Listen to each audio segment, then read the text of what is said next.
So when you see something like this you have made, you will say, no, I cannot do this, it's too difficult. But you don't have to quit. You need to put other things, because now it will look bad. But if we put teeth, let's see. So we go to object mode, so Control Tab left and Shift A to add one cylinder. Now this cylinder, I immediately go Tab for the edit mode. And then I go and select this gizmo, which is here on the left. And I press A to select everything if it's not selected. And then S to scale it. And then with the gizmo, I move it only forward because I don't want to lose the symmetry. I mean, I don't want to move it sideways. I want to be in the middle. That's why I use the gizmo to move it front, back, and up, down. I don't move it on the x-axis, which is this. Control Z.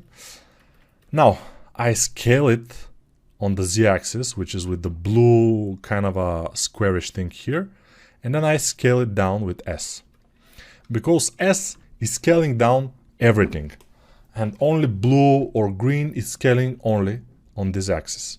Now I'm putting it like upper teeth. It's starting to look better, right? Yeah, I know. Now, these are our upper teeth. Now, let's see what we can do with them.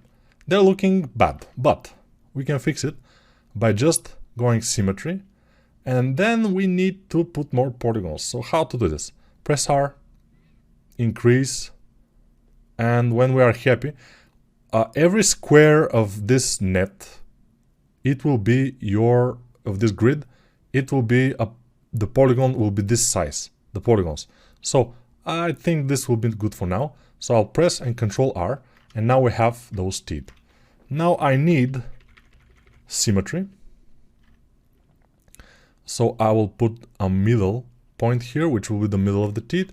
Then we have two teeth, which will be the middle two teeth. Then in this case, we have a missing tooth in here, and then we have the next tooth.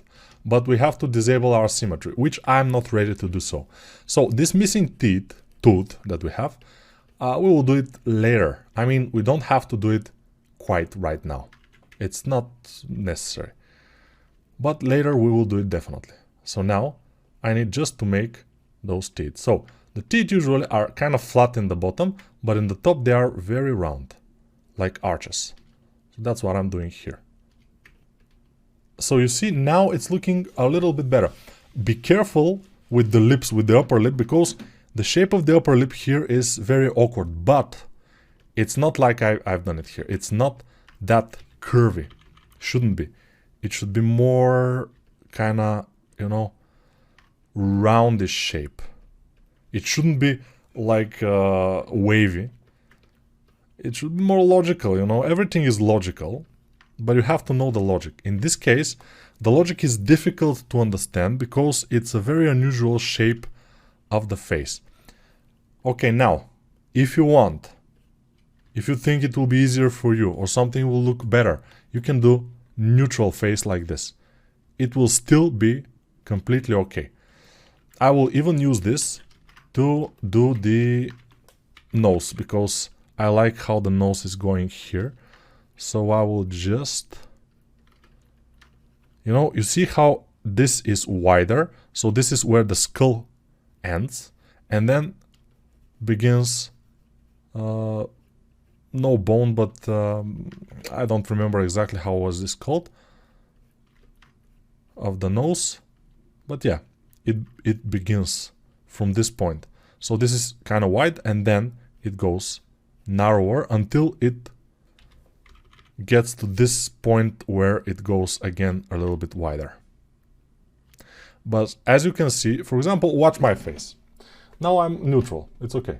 But when I do something like this, and my nostrils are going much wider, you know, and then like this, and then like this.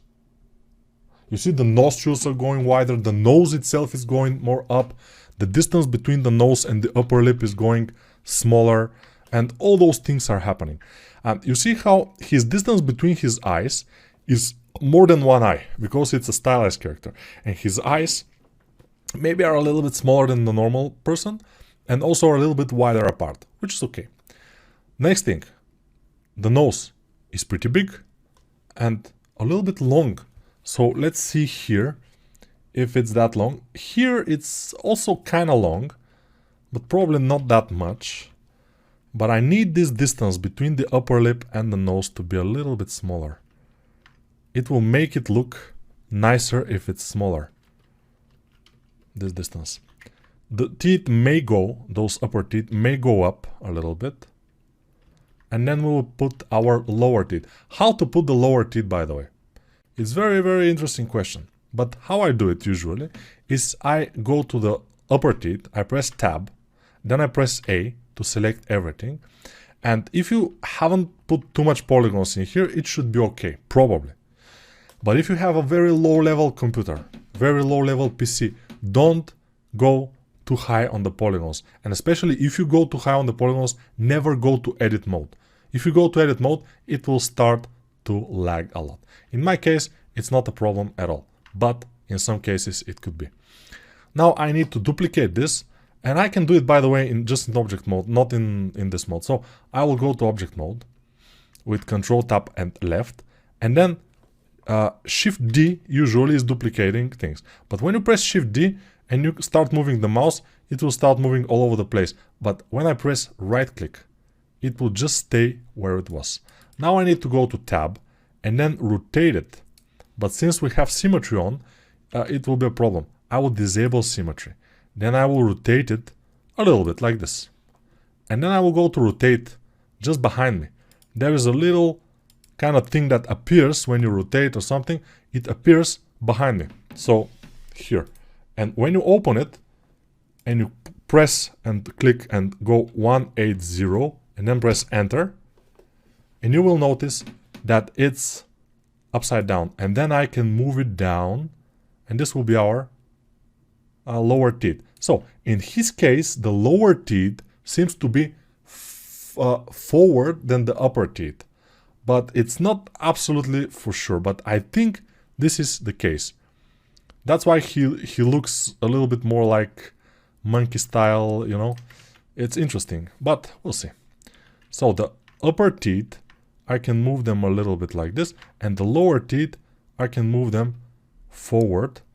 They don't have symmetry, so I will Control Z, put the symmetry on, and then go move them. So how to change between meshes in sculpt mode or in edit mode? With Alt Q. So you go, you hover the mesh you want, Alt Q. Hover the mesh you want, Alt Q. Hover the mesh you want to go to, and Alt Q. Alt Q is your way. This is the way. I don't know if this is the best representation of our sculpt, but as I said, we have to put the things, and then we have to put the time and effort.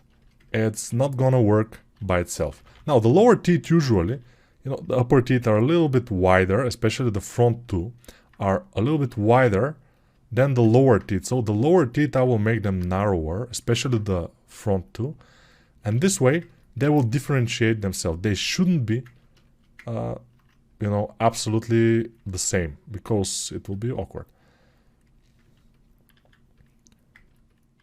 Okay, I can move those back, and overall the lip and everything, I can move it forward a bit just to see if it will work.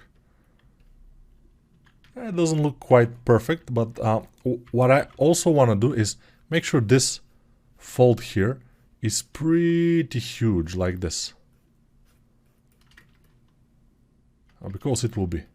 And here also we'll have a huge fold, but up to this point, for example, because he's doing this.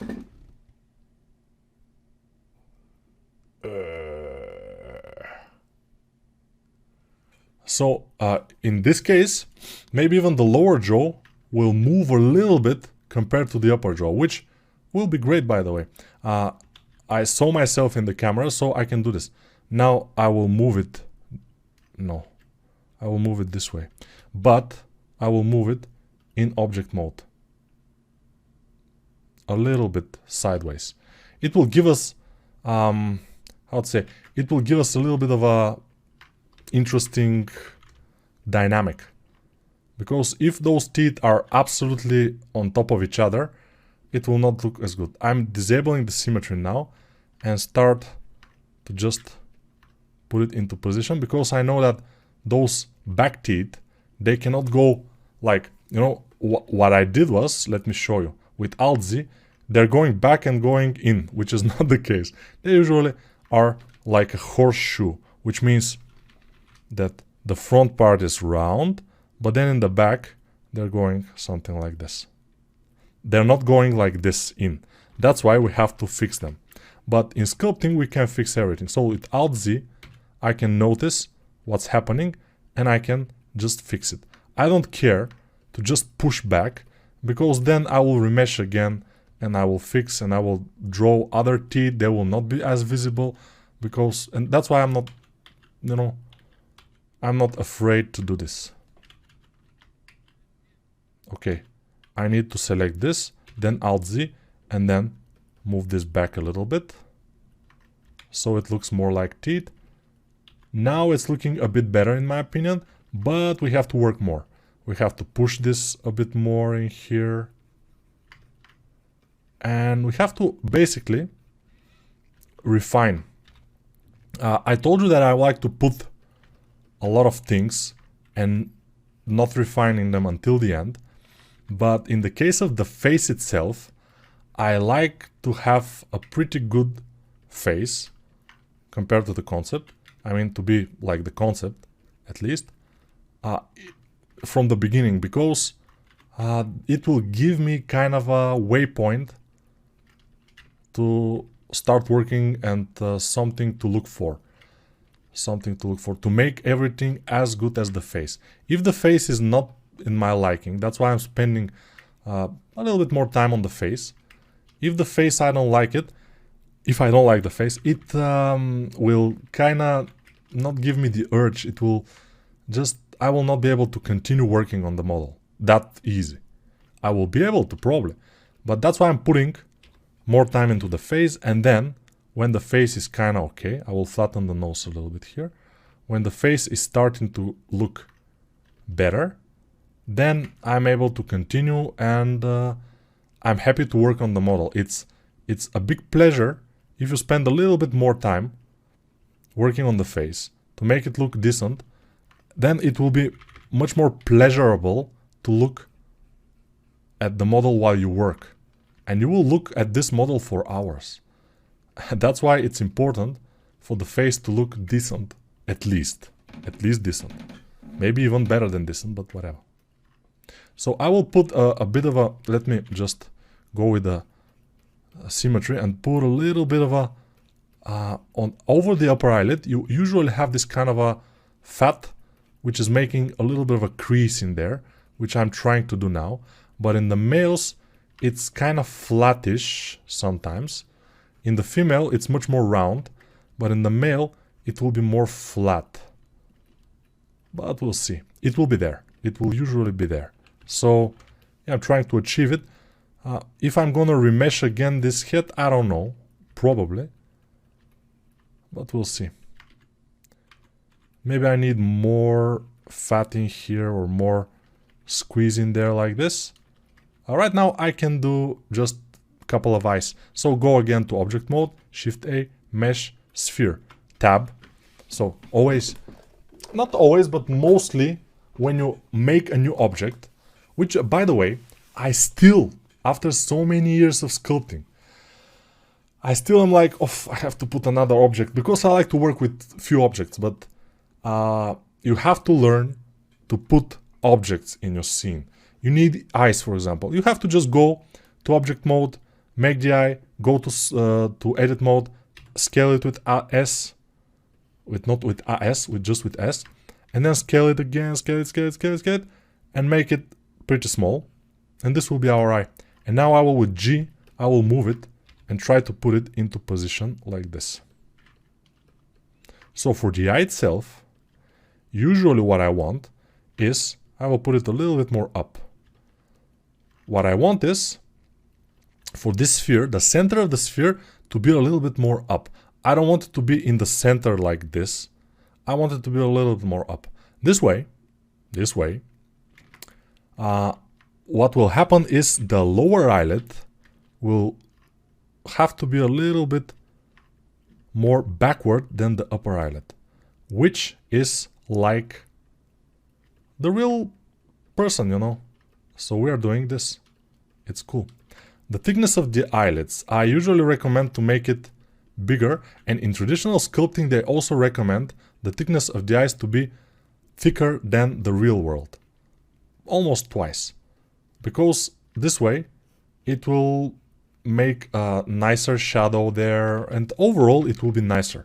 That's why I also recommend that. Make the eyes, the not eyebrows, eyelashes, eyelids, make the eyelids thicker. Yeah, I always mistake this. I mean, eyelids, everything is eye. Eyelids, eyelashes, eyebrows, so yeah, I'm the man. Stuff like this. Now the ears, of course, are, again, the shape is the question. This is a question mark. Is Y. This is the Y here. You see, the question is Y. So question and Y. And this Y has this thing here like this. Almost always. Of course, the best thing for you is to watch real ear. Back in the days when I was learning a little bit of sculpting, we have these classes. My education is University Engineer Design. In this engineer design, we were learning AutoCAD, we were learning SolidWorks, we were learning Photoshop, 3D Max, stuff like this. But we also were learning a little bit of traditional sculpting, and there we have made an ear, just an ear from scratch. And it's a good exercise, by the way. So you can do this. You can do ears. A couple of ears just to see if it's okay. For the eye, by the way, what I like to do is Control Spacebar to get this. Go to our modifiers tab, which is modifier properties, which is this wrench icon, and then add a mirror modifier, which is in the middle of the second row, I think. So first row, second row, mirror is mirror. Second row, mirror is mirror. No, second row, middle is mirror. From the modifiers, if you are kind of new to Blender, the modifiers are not that scary. There are a lot, but we are using mirror, we are using subdivision surface, and we are using solidify. Mostly those three. The other ones, not so much. But sometimes, but very, very rarely. Mostly mirror, solidify, and subdivision surface. Solidify and subdivision surface we will use mostly on armors, like the helm. We will use it in the cape, in the clothes, and stuff like this. But now we just need the mirror, and the mirror will be okay. If you have moved, listen carefully now, listen again. If you have moved the mesh of the eyeball in object mode, not only in edit mode like I did it, so I moved it only in edit mode, not in object mode. But if you have, then the mirror maybe not work. It will not happen, nothing will happen. So what you have to do is leave the mirror, don't delete it. Just go Control Tab left to go to object mode, press Control A while you are on the eyes, press Control A and all transforms. Control A is applying all the transforms, and when you press it, immediately you will have two eyes. I know, magic, yeah, magic happens. But if you have moved it in edit mode like I told you, probably you will not have that issue. Now, I don't think this looks exactly like the concept. Maybe the teeth should be a little bit narrower. Probably. Not sure exactly, but we'll see. And then the upper lip here, the lip, we have to disable the symmetry to do this. But yeah, I'm trying to watch the concept a little bit now, because sometimes I don't watch it as often, and to just see if we are having similar thing. It's similar, it's not the same, but it usually to make something 90% correct or 90% close to the concept in our case, it will take certain amount of time. Let's say 1 hour or 2 hours or 5 hours. to go to 90%. I'm fast, I work fast, and so I can do it for, let's say, 1 or 2 hours. For most people it will take much more, but it doesn't matter how long it takes. Up to 90% is the easy part. Then, after that is the hard part. And sometimes we don't quite need to do it. I mean, to go over that, to go to 95% or something, because usually from 90% to 95% it will take us, this 5% will take us double the time. So let's say from 0 to 90% likeness of the concept, it took us 5 hours. The rest to 95 even, not to 100, it will take us 5 more hours. To 100, it could take even more. Of course, not always, but this is a very good approximation of everything. Of every work you need to do. Every work can be done up to 90% relatively easily. After that, it goes harder and takes more time. Alright, I think we are ready for this video. We will continue in the next one. We are having a good time here. The next one, probably the beard will be in order. We'll see.